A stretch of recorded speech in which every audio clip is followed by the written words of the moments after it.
In today's video, I'm going to teach you how to change table border color. By the end, you'll know exactly how to adjust the look of your table so it stands out clearly and matches the style of your document. I'm demonstrating this in Google Docs, but the flow will feel familiar in many document editors. Start by clicking anywhere inside the table. This simple click tells the editor that you're working with table content, which ensures the right options appear in the menus. If you don't see table options later, it usually means your cursor isn't inside the table, so this first click is important.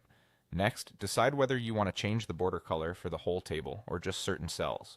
If you want a consistent look across the entire table, select the entire table. If you only need to emphasize specific areas, like a header row or a summary column, highlight those cells instead. You can click and drag across cells to select them, or click near the table's edge to select everything. Remember, whatever you have selected is exactly what the border color and width will apply to. Now go to the top menu and choose Format, then hover over Table and click Table Properties. This opens a panel where all the table settings live. If Table doesn't appear under the Format menu, double-check that your cursor is still inside the table.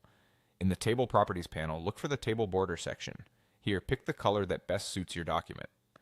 The color chooser typically lets you select from standard colors or define a custom shade. Aim for clear contrast so your borders are easy to see without overwhelming the text. You can also adjust the border width to make lines thinner for a subtle look or thicker for emphasis. A slightly thicker border around headers can help separate them from the rest of the data, while lighter or thinner lines can keep dense tables readable. As you make changes, the preview in your document will update so you can judge the result in real time. When you're happy with the color and width, click outside the table to apply and finalize the look. Stepping out of the table gives you a clean view of how everything sits on the page.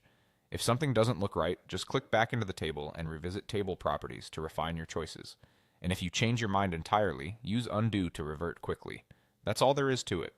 With just a few clicks, you can make your table borders match your document's tone, improve readability, and create a polished, professional finish.